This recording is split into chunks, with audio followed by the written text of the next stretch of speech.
सभी संतों की जय। सभी सदगुरु मदनपति साहिब की जय। दीवान जवाहरपति साहिब की जय। राम सेवक साहिब की जय। अब्दुल बलाक साहिब की जय। मीनापुर धाम की जय। सभी हंसों की अगरबत्ती में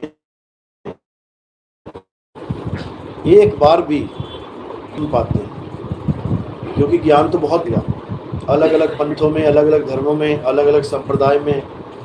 और ज़्यादा दूर क्या जाना, घर में बैठे बैठे भी मिल जाएगा। माँ बाप से, दादा दादी से, पंडित रोहित से, गांव में मिल जाएगा। नाना प्रकार का ज्ञान मिलना आसान है। ज्ञान का भंडार भरा हुआ है इस दुनिया में, जहाँ मर्जी ले लो। लेकिन जो मूल ज्ञान है वो हर जगह नहीं मिलता। जो मूल ज्ञान है वो ऐसा गुप्त ज्ञान होता है जो समय आने पर ही उजागर होता है। ये ऐसे नहीं मिलता कि कभी भी कहीं पर भी मूल ज्ञान की बरसात हो रही है, ऐसा नहीं होता। कहते हैं इतना दुर्लभ ज्ञान है ये। नानक साहब ने तो ये बोल दिया, जग में नाम अलग है संतों, कि तुम सारी दुनिया ढूंढ लेना, तुम्हें नाम नहीं मिलने वाला।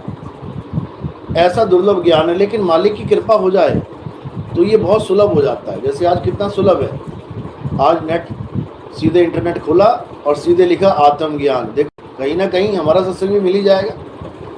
चलो ठीक है, बाकी जो बता रहे हैं के मंत्र जपवा रहे हैं, अलग बात है। कम से कम आत्मज्ञान घर बैठे मिल तो रहा है, पहुंच तो रहा है। ये तब होता है जब मालिक की कृपा होती है। तो ये मूल ज्ञान जो है ये आत्मज्ञान है। इसमें किसी और की पूजा पाठ नहीं करना होता है, इसमें किसी और का नाम नहीं जपना होता है, इसमें किसी और की शक्ल का ध्यान नहीं करना होता है। इसमें केवल और केवल अपने स्वरूप को साधना होता है। अपने स्वरूप की साधना है ये। तो इस मूल ज्ञान को किसने प्रकट किया इस दुनिया में? सतगुरु बंदी छोड़ कबीर साहब ने। उनके अलावा और कोई नहीं है जो इस मूल ज्ञान को प्रकट कर पाए। संत तो बहुत हुए हैं, महात्मा बहुत हुए हैं, ऋषि मुनि बहुत हुए हैं, पीर पैगंबर औलिया बहुत हुए हैं, लेकिन मूल ज्ञान लेके कोई नहीं आया। क्योंकि सब के सब इसी धरती से पैदा हुए हैं, माँ के गर्भ में पैदा हुए हैं और इसी धरती में मिल गए हैं। ये ज्ञान वही लेके आ सकता है जो इस धरती का ना हो, इस दुनिया का ना हो, इन 5 तत्वों का ना हो, वो ये ज्ञान लेके आ सकता है। और वो कौन है? वो सतगुरु बंदी छोड़ कबीर साहब हैं। आते तो वो भी हमारी तरह ही हैं इस दुनिया में, जैसे हम आए थे पहली बार अपने घर को छोड़ के, लेकिन दोबारा वापस नहीं जा पाए। अब जाते हैं लिए, कहते ना हमें छोड़ के चले कहाँ गए? ये पड़ोस के घर में पैदा हो गए होंगे, चले कहाँ गए, जाना कहाँ है? यानी एक बार जो हम आए वापस जा नहीं पाए। लेकिन कबीर साहब जब आते हैं तो वो यहाँ रहते नहीं हैं, वो वापस चले जाते हैं। अपना ज्ञान समझाया और वापस चले गए। हमारे आने में अब जो आ रहे हैं बार बार, उसमें जन्म मरण का चक्कर पड़ा हुआ है। शरीर धारण किया छोड़ा, धारण किया छोड़ा, उसमें शरीर धारण ही नहीं करते। वो माँ के गर्भ में जाके वो अपना शरीर स्वयं ही प्रकट कर देते हैं। इसलिए कबीर साहब के आप देखोगे अवतरण दिवस को प्रकट दिवस कहते हैं। बाकी सबकी जयंती मनाई जाती है, कबीर साहब का प्रकट दिवस मनाया जाता है। प्रकट स्थली बताया गया है काशी को, लहरतारा को। और गुप्त स्थली कहाँ बताया? मगहर में। यानी वहाँ वो गुप्त हो गए थे, लाश छोड़ के नहीं गए। लोग सोचते हैं कबीर साहब लाश छोड़ के गए तो हिंदू मुसलमानों ने वहाँ पे मस्जिद और वो बना दी समाधि। ऐसा नहीं है, बल्कि लड़ने लग गए थे वहाँ पे लोग कि हम जलाएंगे, हम दफनाएंगे। तो कबीर साहब ने कहा भाई लाश मिलेगी तो जला लेना, दफना लेना। लेकिन वहाँ लाश मिली नहीं। ये सब इसलिए हुआ क्योंकि वो काया है ही नहीं, वो परमात्मा की एक लीला है। जैसे विष्णु जी के कई अवतार हैं ना, ऐसे ही परमात्मा का ही अवतार समझ लो उनको। वो लीला करते हैं, केवल नौतम सूरत के रूप में लीला करने आते हैं। परमात्मा नहीं आते, परमात्मा तो वही है, वो आते जाते नहीं हैं। जो लीला वाला अंश है वो कबीर साहब को उन्होंने दे रखा है कि किसी को भी ज्ञान समझाना है कबीर साहब आएंगे। उसी को नौतम सूरत कहते हैं। और वही बंदी छोड़ इस दुनिया के जगत गुरु हैं, कबीर साहब ही जगत गुरु हैं। सारे संतों को ज्ञान समझाने वाले कबीर साहब ही हैं, चाहे वो दादू जी हैं, नानक जी हैं, रविदास जी हैं, मीराबाई है, कोई भी है।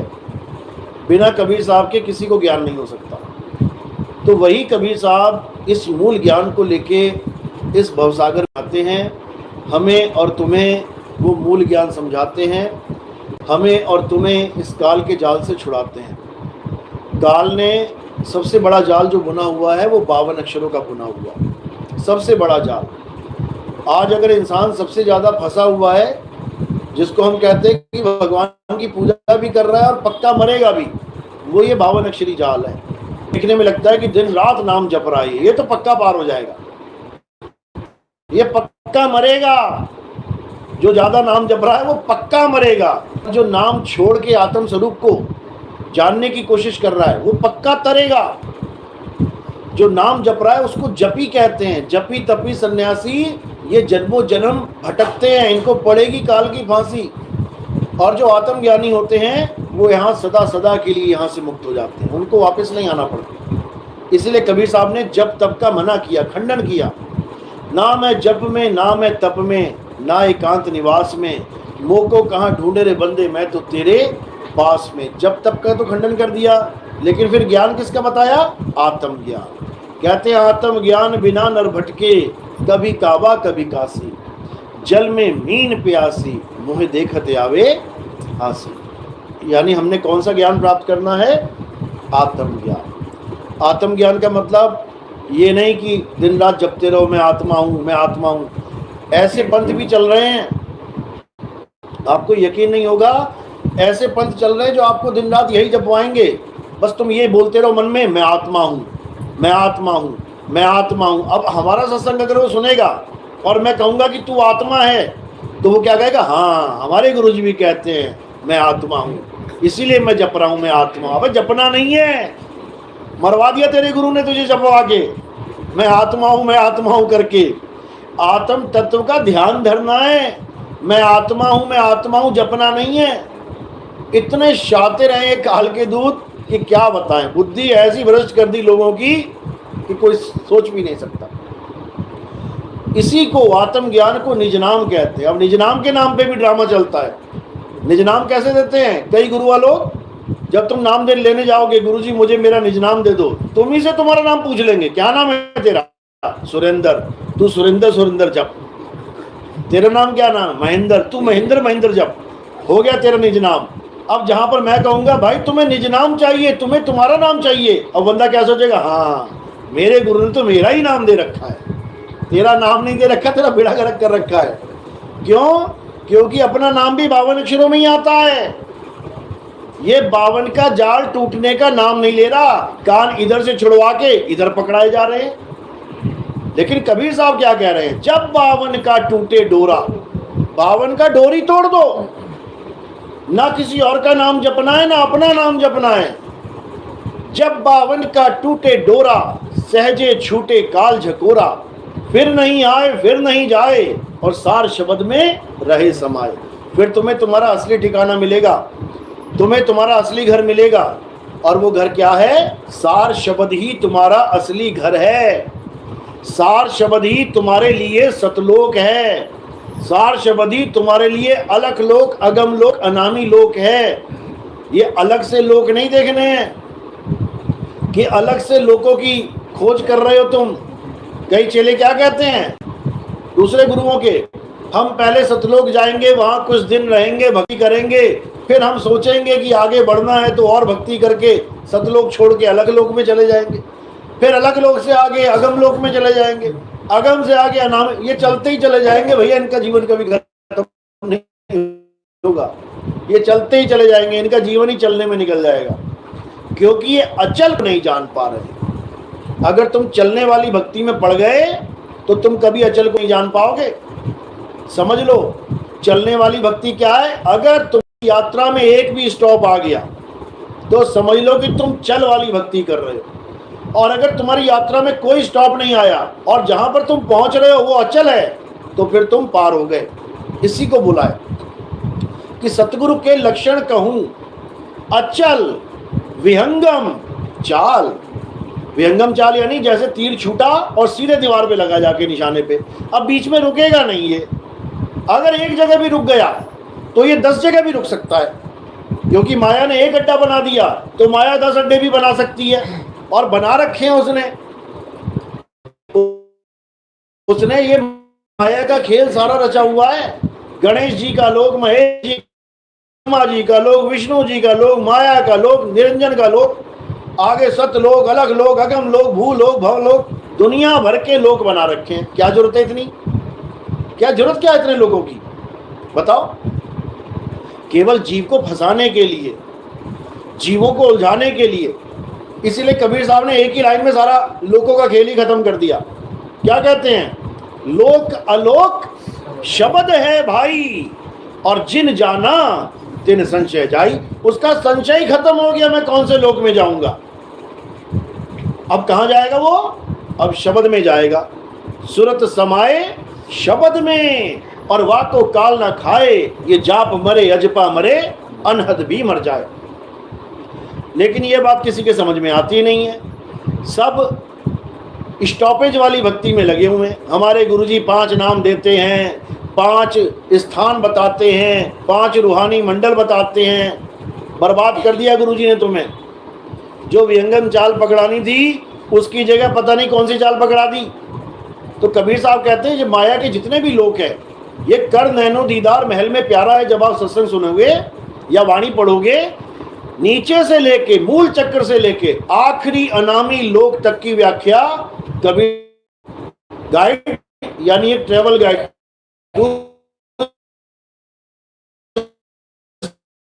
उसमें जो रास्ता बता रखा है और जहां तक पहुंचा रखा है, वैसे एक एक चीज बता रखने के बाद अनामी पहुंचेगा जानेगा वही। अरे कहन सुनन से न्यारा है। कहते उसकी महिमा मैं क्या करूं, वो कहन सुनन से न्यारा है, लेकिन फिर भी वो क्या है? माया का लोक है। अनामी लोक की व्याख्या करने के बाद कबीर साहब क्या बोले? कहते काया भेद किया निर्वारा। ये मैंने सारी काया का भेद खोल के रख दिया। ये सब रचना पिंड मंजारा, और माया अवगति जाल पसारा, सो कारीगर भारा है। तो बताओ क्या बोल रहे हैं वो क्या ये कह रहे हैं कि परमात्मा ने बनाए हैं ये लोग? वो कह रहे हैं माया ने बनाया। भाई फंस गया तू इस चक्कर में। फिर समझा रहे हैं, आदि माया कीनी चतुराई, और झूठी बाजी पिंड दिखाई। जो इंगला पिंगला सुषमा जाते हैं, चाहे वो सोहंग सोहंग करके चले जाएं, चाहे वो ओम सोहंग करके चले जाएं, चाहे वो रंकार करके, कुछ भी नाम जप के जो अंदर चला गया वो माया के जाल में फंस गया। तो कह रहे आदि माया कीनी चतुराई और झूठी बाजी पिंड दिखाई। इस सारी काया के अंदर सब झूठी बाजी पिंड दिखाई। अवगति रचना रची अंड माही, ताका प्रतिबिंब डाला है। यानी जो असली चीज है वो छुपा के नकली चीज आगे रख दी। जैसे सूर्य तुम्हारे पीठ के पीछे है, लेकिन माया ने क्या कर दिया? आगे एक शीशा लगा दिया। अब जो सूर्य चमका, शीशे में रिफ्लेक्शन तुम्हारी आंखों में पड़ी, अब तुम्हारी आंखें खुलेंगी नहीं, और तुम्हें क्या लगेगा? सामने ही शीशा है, सामने सूरज है। अब तुम्हारे लिए सामने सूरज हो गया। सूरज कौन सी दिशा से उगता है? पूरब से। अब पूरब कहाँ हो गया? तुम्हारे सामने। तुम कहोगे देखो सूरज निकल रहा है ना, ये पूरब है, जबकि सूरज कहाँ निकल रहा है? पीछे है। यानी पश्चिम को ही पूरब बना देगी ये माया। इतना तगड़ा जाल है। तो कह रहे हैं आदि माया कीनी चतुराई और झूठी बाजी पिंड दिखाई। अवगति रचना रची अंड माही, ताका प्रतिबिंब डाला है। प्रतिबिंब, रिफ्लेक्शन। कह रहे हैं बचना कैसे है? बचने का भी रास्ता बता रखा है। कह रहे हैं अगर तुम्हें पूर्ण गुरु से नाम मिल गया, पूर्ण गुरु यानी जो विहंगम चाल देता है, सतगुरु के लक्षण कहूं, गुरुआ के नहीं, सतगुरु के, पूरे गुरु के लक्षण कहूं, अचल विहंगम चाल। तो कह रहे हैं शब्द विहंगम चाल हमारी, कहें कबीर सतगुर दई ताली। खुले कपाट शब्द झनकारी, और पिंड अंड के पार सो देश हमारा है। पिंड अंड के पार, इस काया माया के पार, ब्रह्मांड के पार। ये ब्रह्मांड में नहीं है कि दोनों हाथों के बीच में दिखा दिया परमात्मा है और बन गए निरंकारी बाबा। ये वो ज्ञान नहीं है। इन दोनों हाथों के बीच में ही सारे मर रहे हैं। बताओ कौन नहीं मर रहा? काल का लोक है भाई ये। यहां कण कण में काल छुपा हुआ है।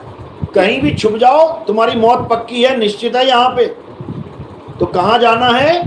पिंड अंड के पार सो देश हमारा है, और कर नैनो दीदार महल में प्यारा है। तो अपने घर जाना है तो हमें क्या प्राप्त करना है? अपना निज स्वरूप, अपना निज नाम, अपना निज धाम, ये माया का लोक नहीं। तो यही कबीर साहब समझाते रहे, लेकिन कोई समझा ही नहीं। 52 अक्षरों को ऐसा कसके पकड़ लिया इस जीव ने कि अब छूटने का नाम ही नहीं ले रहा। अगर कोई ये कह दे कि हिंदू धर्म वाले राम राम जपना छोड़ दो, तो उनको लगता है कि हमारा धर्म ही खत्म हो गया। वो केवल अक्षरों को धर्म मान बैठे हैं। अगर कोई कह दे कि भाई मुसलमान अल्लाह अल्लाह जपना छोड़ दो, उनको लगता है कि सब कुछ खत्म कर दिया इन्होंने। यानी नाम को ही सब कुछ मान बैठे हैं। परमात्मा की कोई बात करता है कि भगवान की पूजा करो, उठा के नाम की पूजा करने लग जाते हैं, नाम जपने लग जाते हैं। यानी 52 अक्षरों को ही ये सब कुछ मान के बैठ गए हैं। और कबीर साहब 52 का ही खंडन करते हैं। क्या कह रहे हैं? 52 अक्षर जीव आधारा, आदि अक्षर जीव व्यासे न्यारा, वाही को सत सिमरण कहिए। वो है असली सिमरण। ये 52 अक्षरी वाला सिमरण नहीं है असली, ये नकली है। इसको गुरु ग्रंथ साहब ने क्या बोला? कृत्रिम नाम कथे तेरे जीवा। यानी हे परमात्मा, तेरे जितने भी नकली नाम हैं वो इस जीव से बोले जाते हैं। अब जो जीव से बोला गया नाम वो सब नकली है। चाहे तुम सतनाम सतनाम भी क्यों ना बोलो, वो भी नकली है। क्योंकि सतनाम कोई बोलने वाली चीज ही नहीं है। सतनाम तुम्हारा शब्द स्वरूप है, आत्म स्वरूप है। वो बोलने वाली चीज नहीं है, वो अनुभव करने वाली चीज है। जैसे पानी पीने वाली चीज है, जपने वाली चीज नहीं है। आग तापने वाली चीज है, जपने वाली चीज नहीं है। लेकिन लोग तत्व ज्ञान को ना जान के अक्षर ज्ञान में उलझ जाते हैं। तो साहिब यही समझा रहे हैं कि 52 अक्षर जोरे आन। हिंदुओं ने रा मा जोड़ लिया, मुसलमानों ने आ ला हा जोड़ लिया, सिखों ने वाह हा गु रू जोड़ लिया, ईसाइयों ने हा ले लुया जोड़ लिया। अपने अपने अक्षर जोड़ के उसी को अपने भगवान मान बैठे। तो साहिब यही समझा रहे हैं, 52 अक्षर जोरे आन, और सकिया ना अक्षर एक पहचान। उस एक अक्षर अविनाशी को नहीं जान पाए, जिसकी वजह से ये 52 अक्षर पैदा हो रहे हैं। ये 52 अक्षर पैदा करने वाला कौन है? वो एक अक्षर। एक अक्षर कौन? अक्षर यानी अविनाशी। वो एक अविनाशी है जो ये 52 अक्षर पैदा कर रहा है। उस अविनाशी को ना जान के हम 52 अक्षरों को सत्य मान बैठे हैं। ये मंत्र जप ले, वो मंत्र जप ले, वो कर ले, ये कर ले।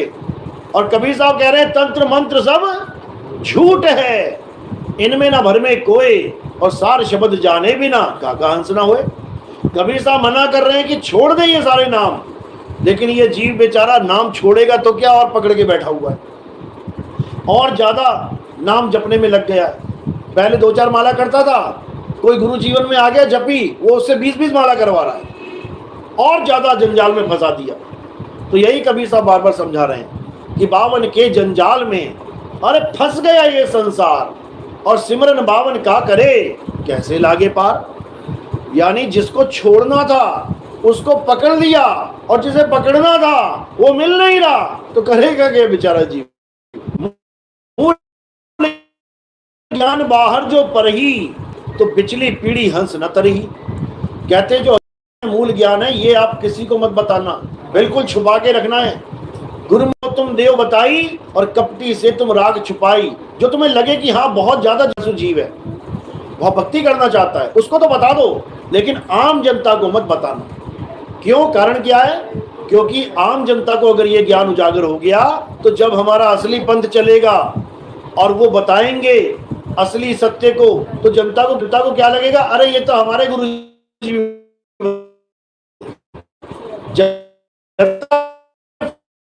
नहीं समझ पाएगी। इसलिए इस ज्ञान को गुप्त रखना और क्या बता देना, ये कहानी ज्ञान सुना देना। काल पैदा कर दिया, माया पैदा कर दी, दोनों की शादी हो गई, 3 बच्चे हो गए, फैमिली हो गई। ये पवित्र ज्ञान है। और मूल ज्ञान क्या है? आत्म तत्व मूल ज्ञान है। तो क्या बोले, धर्मदास ये जग बौराना, कोई न जाने पद निर्वाणा, यही कारण में कथा पसारा, और इनसे कहिए राम न्यारा। कह रहे ये कथा मैंने पसारी है, ये काल ऐसे, माया ऐसे, ये मैंने बताया, कथा मैंने सुनाई है। ये तत्व ज्ञान के आधार पे एक एक तत्व को अलग अलग रूप दे दिया मैंने। जो परमात्मा है उसको कौन सा रूप दे दिया? सार शब्द का रूप। जो सार शब्द है उसे एक सत्य पुरुष का रूप दे दिया कि एक सोफे पे बैठा है। ये रामपाल जी महाराज क्यों कहता है बार बार कि परमात्मा तख्त पे बैठा है, तख्त उस पर लिखा है तख्त पे बैठा है, उस पर लिखा है तख्त पे बैठा है, इसीलिए उसको ये समझ में आ जाता है तख्त पे ही बैठा होगा। उसको ये नहीं पता तख्त लगा कहाँ है, वो आसन लगा कहाँ है। कबीर साहब कहते हैं अब तो जाए चढ़े सिंहासन और मिले हैं सारंग पानी, और राम कबीरा एक भये हैं कोई ना सके पहचानी। ये उसके दिमाग में आ रही है बात। उसको तख्त ही याद आ रहा है, वहां 4 पहिया लगा है, वहां पे उसमें बैठे हुए हैं चापा के तख्त पे। तो जो सार शब्द है वो सत्य पुरुष बना रखा है। उसके बाद जो सुरता है, सुरत, उसको अक्षर पुरुष बना रखा है। अक्षर पुरुष को नींद आ गई, काल पैदा हो गया, ऐसा हो गया वैसा। ये नींद कौन सी आ गई? अज्ञानता की नींद आ गई, यानी शब्द से सुरत जुदा हुई, अज्ञानता में सो गई, वापस नहीं जा पा रही है। इसीलिए साहिब कह रहे हैं मैं कहता हूं जागत रहियो और तू जाता है सोई रे। एक बार नहीं काल पैदा किया तुमने, बार बार काल को पैदा कर रहे हो, बार बार। जैसे प्राण छूटने वाले होते हैं ये अक्षर पुरुष फिर खलबली मचाने लग जाता है और ये काल भगवान को पैदा कर देता है। इसी काल को पैदा होने से रोकना है। कैसे रोकेंगे? तत्व ज्ञान के द्वारा। तो जो हमारी सुरता है, जिसको हम सुरत कहते हैं, उसको अक्षर पुरुष का नाम दे दिया कबीर साहब ने कि अक्षर पुरुष सो गया, अंडा गड़गड़ा गया, उसमें से काल आ गया। अब ये काल कौन है? तत्व ज्ञान में मन ही काल है। इसी को बोला साहिब ने, मन ही स्वरूपी देव निरंजन, तुम्हें राखे भरवाई हो, ए हंसा तू अमर लोक का, पढ़ा काल बस आई हो। अब मन ही स्वरूपी देव निरंजन, अब लगा लो फिर काल भगवान कहाँ है? सबके अंदर बैठा हुआ है, सबके अंदर। वो कोई एक काल भगवान नहीं है, ये जितने लोग बैठे हैं उतने काल भगवान हैं।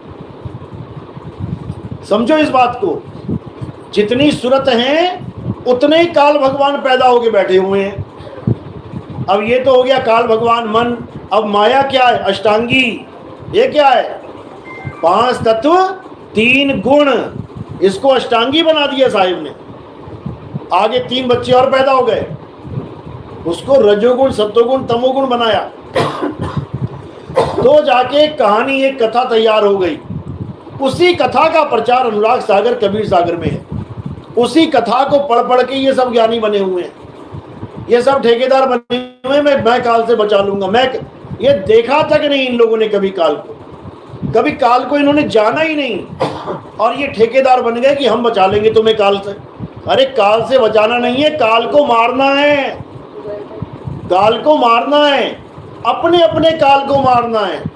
इसलिए साहिब इशारा कर रहे हैं, मन को मार गगन चढ़ जाई और मान सरोवर बैठ न आई। तो मन को कौन मारेगा? तुम ही मारोगे। अभी क्यों नहीं मार पा रहे हो? क्योंकि तुम्हें जुगती नहीं पता मारने की। सामने एक आदमी खड़ा है, अब उसको मारने का एक तरीका है, और वो तरीका तुम्हें पता नहीं है, तो क्या मारोगे? कभी नहीं मार पाओगे। अरे राम नहीं मार पा रहा रावण को, तीर मार मार के बेहाल हो गए राम जी। कह रहे मर क्यों नहीं रहा ये? मर क्यों नहीं रहा ये? उसका तरीका ही नहीं पता भगवान जी को। समझो, तो तरीका कौन बता रहा है? विभीषण बता रहा है। अरे प्रभु राम हो गए तुम राम, दुनिया के इधर आओ, मैं बताता हूं तुम्हें। तुम ना मार पाओगे इसको। इसको मारना है, इसकी नाभि में मार। तो राम जी बन गए चेला और गुरु कौन बन गया? बस रामायण खत्म ही तब होगी जब गुरु जी का ज्ञान मिलेगा राम जी को। समझ लो, बिना गुरु के रामायण भी खत्म होने वाली नहीं है। और तुम कह रहे हो बिना गुरु के मुक्ति मिल जाएगी? तुम्हें नहीं मिलेगी। तो राम जी ने जब विधि जान ली कि कैसे मरेगा, फिर एक में ही कांड कर दिया उसका। इसी प्रकार तुम्हें भी नहीं पता कि ये मन मरेगा कैसे, इसीलिए बार बार पैदा हो रहे हो। साहिब ने वाणी में समझाया, माया मरीना मन मुआ और मरी मरी गया शरीर, आशा तृष्णा नाम हुई कह गए संत। तो सबसे पहले गुरु क्या करता है? गुरु आशा तृष्णा खत्म करवाता है। सबसे पहले आशा तृष्णा। नाम दीक्षा देते हुए हम पूछते हैं, हाँ भैया अगले जन्म में आना तो नहीं चाहता? बता ले। पता लगा मैं टिकट दूं और तू कहे नहीं मैं तो आना चाहता हूं। ये आना ही आशा तृष्णा है, समझ ले। ज्यादा अमीर तो नहीं बनने के लिए आया यहाँ पे कि मेरे धंधे चल पड़े, मैं करोड़पति हो जाऊं। अगर ये लेने आया तो मत आ, छोड़, रहने दे, क्योंकि तेरी आशा ही नहीं टूट रही है। अरे आशा तज के रहे निराशा, और कहें कबीर फिर देख तमाशा। तब देख असली तमाशा क्या होता है।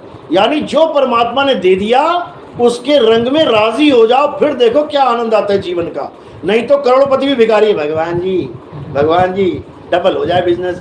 वो इतना पैसा कमा लिया कि उसके 1,00,000 जन्म बीत जाएंगे पैसा भूखते भूखते, वो फिर भी भगवान जी कर रहा है। इसी आशा और तृष्णा की वजह से। इसी को साहिब ने कहा है कि यही अगले जन्म का कारण है। ये काल भगवान का चोगा है। चोगा फेंकते ना मछली पकड़ने के लिए, कबूतर के लिए, वो दाना है ये। मैं अमीर हो जाऊं, मैं ऐसा हो जाऊं, मैं वैसा हो जाऊं। मर गया तू अमीर होता। तो क्या करना है? मन को कैसे मारना है ये सतगुरु से पूछना है। वो बताएंगे बेटा ये कैसे मरेगा। इसको मारने का एक ही तरीका है। क्या तरीका है? इसके सिर पे पैर रख दो, इसके सिर पे पैर रख के कुचल दो इसको, तब पक्का मरेगा ये। रावण की नाभि में और काल के सिर पे ये दोनों भेद हैं। तो साहिब कह रहे काल के सिर पे पांव दे और सतगुरु के उपदेश, और साहिब वहां पकड़ के ले चले अपने देश। तो जब वो वहां पकड़ेंगे तो अपने देश ले जाएंगे। उसके बाद तुम्हें यहां वापस आना नहीं पड़ेगा। लेकिन बिना काल को मारे कोई कहे मैं यहां से चला जाऊं, नहीं जा सकता, नहीं जा। जिसने पैदा किया वो मार के ही जाएगा। और सब पैदा करके बैठे हुए अपना अपना काल। अपने अपने मन को तुमने पैदा भी किया है और अपने अपने मन को तुम खुराक भी दे रहे हो, रोज दे रहे हो खुराक। पाल रखा है तुमने इसको, और ऐसा पाला है कि जो ये कहता है उसको यही पकड़ा देते हो साथ के साथ। समझो ये तुम्हारा बच्चा है लेकिन बाप बना बैठा है, ऑर्डर देता है मुझे दारू चाहिए है, अब सीधे ठेके पे रुकेगा। समझो ये इतना शातिर है, इतना शातिर है। दुनिया को तो फंसा रखा है, भक्तों को भी फंसा लेता है। समझो नाम दीक्षा लेने के बाद भी, गुरुजी मैंने गलती से ना दारू पी ली। जहर क्यों पी लिया गलती से? दारू कैसे पी ली गलती से? इतना शातिर है ये। तो इसको समझना बहुत टेढ़ी कीर है भाई। लेकिन गुरु की दया हो जाए, कहे अलख, नाम रख दिया इसने अलख निरंजन। कहते हैं मैं तू ही बैठा है हर जगह, कह रहा अलख निरंजना, तो हर जगह तुझे देख रहा हूं। तो इसी काल भगवान को हमने क्या करना है? बड़े तरीके से मारना है इसको। आज तक ये हमें मारता रहा बड़े तरीके से, अब हमने मारना है इसको बड़े तरीके से, तभी काम बनेगा भाई, नहीं तो नहीं बनेगा। तो क्या करना है अब अपने मन को अच्छे से परख के जान के फिर इसका काम तमाम कर देना है, तब मुक्ति होगी, अन्यथा नहीं होगी। सीधी सी बात है। इसलिए साहिब ने बोला कि मन के हारे हार है और मन के जीते जीत। बीच में कोई ऑप्शन ही नहीं छोड़ी। अगर तुम मन को नहीं मार पाए तो वो तुम्हें मार देगा, और तुमने मन को मार दिया तो वो तुम्हारा कुछ नहीं बिगाड़ सकता। अब मर ही गए तो क्या मारेगा तुम्हें? बीच की कोई ऑप्शन नहीं है। तो यही समझना है। लेकिन ये कैसे मरेगा? सार शब्द से। सार शब्द आए जही विधि हाथा और तही विधि काल नवावे माथा। ये जैसे ही माथा नवाएगा इसके सिर पे चढ़ जाना जाके, ये तब मरेगा। तो ये ज्ञान भाई तब समझ में आता है जब परमात्मा की कृपा होती है, गुरु की दया होती है, मालिक की मौज होती है, तब जाके विवेक जगता है, तब जाके हर कहानी समझ में आने लग जाती है। इसको मूल ज्ञान कहते हैं। ये मूल ज्ञान है। और पवित्र ज्ञान क्या है? ये दुनिया में तुम नजर उड़ा के देख लो, मंदिर, मस्जिद, गुरुद्वारा, चर्च, कोई बलियां दे रहा है, कोई बकरे काट रहा है, कोई मुर्गियां काट रहा है, कोई दारू चढ़ा रहा है। बताओ, भगवान पे दारू चढ़ा रहा है, मतलब बुद्धि भ्रष्ट हो गई है। कुछ भी कर रहे हैं तो उसको पवित्र ज्ञान कहते हैं। बस इतना समझ लो। हालांकि मुर्गे बकरे मारने को भी पवित्र ज्ञान नहीं कहते। पवित्र ज्ञान कहते हैं जिससे आप एक पवित्र आत्मा बनो। मुर्गे मार के तो तुम कातिल बन जाओगे, लेकिन धर्म के साथ जोड़ दिया गया है कि मुर्गा मारो, अब मीट का इंतजाम हो गया, अब क्या करें? अब दारू भी चढ़ा दो। दोनों का इंतजाम हो गया, अपना ही खाना पीने का इंतजाम है। कौन सा भगवान दारू पी रहा आके? बताओ, दारू कौन पी रहा है आके? यह इंसान ही तो पी रहा है दारू। कौन सी काली माता आके बकरे खा रही है? खुद ही मार के खुद ही कुकर में डाल देता है। तो ये सब बहुत बुरा है, समझो। हमारे जीवन में ये सब कभी नहीं होना चाहिए। अपने जीवन में केवल आत्मज्ञान होना चाहिए। आत्मज्ञान क्या है? अपने असली स्वरूप को जानो, वही तुम्हारा निज नाम है। सत्य स्वरूपी नाम साहिब का, सो निज नाम हमारा। ये नहीं कि कबीर साहब सतपुरुष का नाम मेरा नाम भी कबीर है, मेरा नाम भी सतसुकृत है, मेरा नाम भी मुनिंद्र है, ऐसा नहीं है। सत्य स्वरूपी नाम साहिब का, जो साहिब का असली नाम है वो सत्य स्वरूप है, यानी सत्य तत्व है। वो कबीर भी नहीं है। कई लोग कहते हैं कबीर नाम निज नाम है कबीर साहब का, यानी असली नाम उनका कबीर है। नहीं है उनका नाम कबीर, क्योंकि जैसे ही आप कबीर बोलते हो वैसे ही कौन सा लिंग आ जाता है सामने? पुल्लिंग। जैसे ही आप कहते हो सीता या कहते हो राधा तो कौन सा आ गया? स्त्रीलिंग। जो परमात्मा का असली नाम है वो स्त्रीलिंग और पुल्लिंग दोनों से न्यारा है, जिसको कबीर सागर में बिल्कुल स्पष्ट लिखा है, पेज नंबर 3 में बिल्कुल क्लियर। तुमसे कहूं मैं नाम विचारी, और ना वो ज्योत ना पुरुष ना नारी। बिल्कुल क्लियर, कोई भ्रम ही नहीं छोड़ा कि परमात्मा आदमी जैसा है कि औरत जैसा है। नहीं है। कि परमात्मा ज्योत तो नहीं है, नहीं है। ज्योत कौन है? मन तू ज्योत स्वरूप है, अपना मूल पहचान। तो उसको जानना है, उसके अलावा किसी को नहीं जानना। बात समझ में आ रही है? नए वाले कौन है बंदे? पहली बार कौन आया है? हाथ खड़ा करो। कहां से जुड़े थे पहले? सारे संतों से जुड़े। वाह भाई वाह, बचपन से मेरा लगाव है इसके अंदर। बहुत बढ़िया। आखिरी संत बता दो, आखिरी कौन था? आखिरी तो ये राम रहीम। राम रहीम, क्या बात है, बहुत बढ़िया। और आप कहाँ से जुड़े थे? दिल्ली में ही। अच्छा, कहाँ से जुड़े हो? दिल्ली में अपना यहाँ पे नहीं होता, तो नगर में, तो नगर में हुआ था। नहीं, गुरुजी कौन थे पहले? गुरुजी पहली बार। अच्छा, आपका भी साथ आई हो? ये मेरे जेठानी है। Okay okay. और कौन है पहली बार? हाँ, कहाँ से जुड़े थे?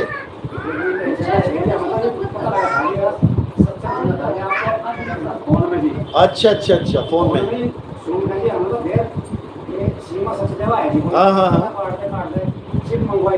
अच्छा अच्छा।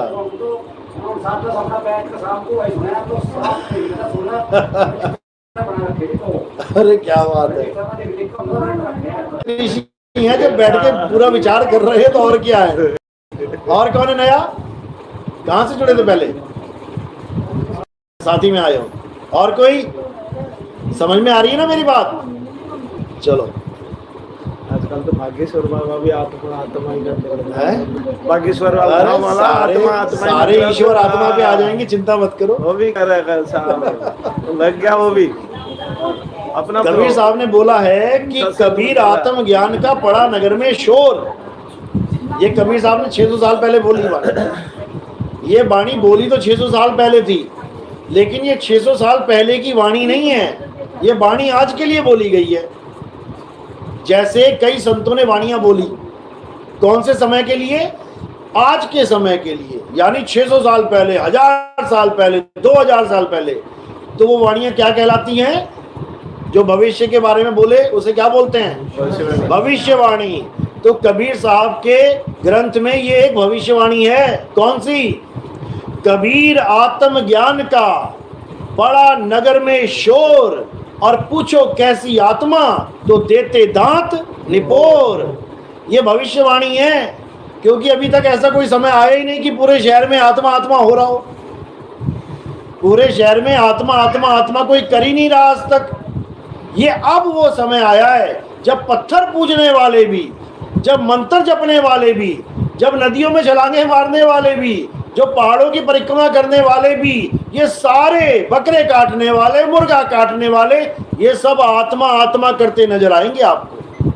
हर जगह आपको एक ही ज्ञान सुनने को मिलेगा, आत्मा अजर है, आत्मा अमर है, आत्मा विनाशी है, आत्मा ऐसी है वैसी है। हैरान हो जाओगे कि सब आत्मा आत्मा कर रहे हैं, तो ये असली ज्ञान किसके पास है? तो एक ही सवाल में सब खेल खत्म हो जाएगा। पूछो कैसी आत्मा तो देते दांत निपोर। ऐसे ही पूछोगे आत्मा आत्मा तो कर लिया भैया, 1 घंटा तूने, होती कैसी है? खेल खत्म, खेल खत्म। तो ये वो समय आएगा, आ चुका है। अब थोड़े दिन में देख लेना, हर जगह तुम्हें आत्मा आत्मा आत्मा करते नजर आएंगे लोग। और कई लोग कह रहे थे मुझे कि ऐसा क्यों हो रहा है, जो जितने धार्मिक ज्यादा हैं उतने ज्यादा मर रहे हैं अब, क्योंकि ये युग परिवर्तन है। ये युग पर हमें लग रहा है वो धार्मिक हैं, जबकि वो गलत रास्ते पे जा रहे हैं। हमें लग रहा है कि वो नाम जप रहे हैं, इस बार पक्का परमात्मा मिलेगा। हमें पता है कि वो नाम जप रहे हैं, इस बार पक्का डूबेगा, इस बार भी डूबेगा। पहले भी डूबा है नाम जप के, सतयुग में डूबा, त्रेता में डूबा। क्या करना है इस बार? वो करना है जो आज तक नहीं किया, ना सतयुग में किया, ना त्रेता में किया, द्वापर में किया। अब करना है वो क्या है? अपने स्वरूप को जानना है, नामों को त्यागना है। समझ लो, जो कलयुग में नाम की महिमा गाई गई है, वो नाम हमारा स्वरूप है, मंत्र नहीं है।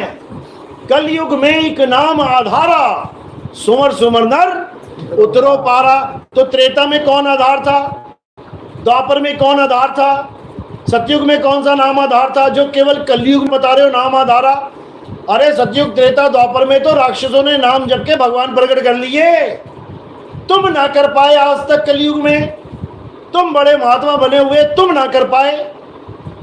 समझो, इन नामों की महिमा तो 3 युग में ज्यादा थी, लेकिन कलयुग में जिस नाम की महिमा है वो नाम नहीं है 52 अक्षरी कि राम राम जप लो और श्याम श्याम जप लो और ओम नमः शिवाय जप लो। वो गए थे 32 लोग ढोलकियां बजाते बजाते, राधे राधे राधे, आधे भी नहीं बचे, सब डूब गए उसमें। समझो, पता ही नहीं लगा कहाँ गए।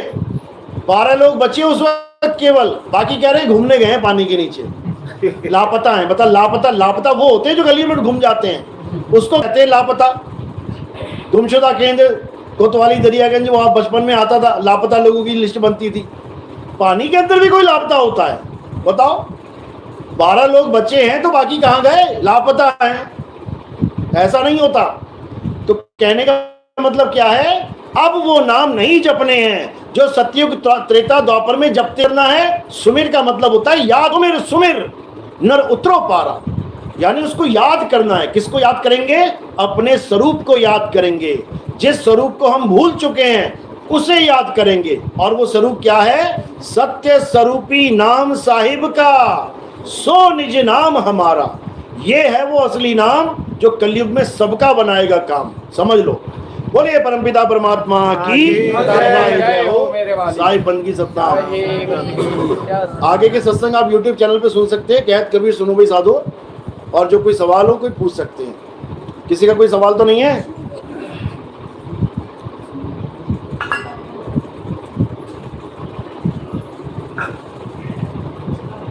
चलो अब आरती का समय है। आरती कैसे करनी है समझ लो।